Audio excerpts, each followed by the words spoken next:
Assalamualaikum warahmatullahi wabarakatuh. Saya Kamal Losari mengajak pemuda Makassar Racing, mari ciptakan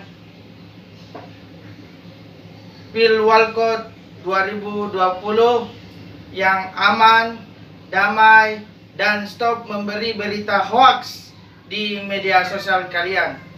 Bermedia sosialnya dengan baik di Instagram, Facebook, dan media sosial lainnya. Dan tidak lupa juga untuk teman-teman, siapapun yang naik di tahun 2020, itulah yang terbaik untuk kita semua. Harapan kami pemuda Makassar Racing, semoga di kota Makassar bisa menghadirkan sirkuit untuk kita semua, khususnya teman pemuda Makassar Racing.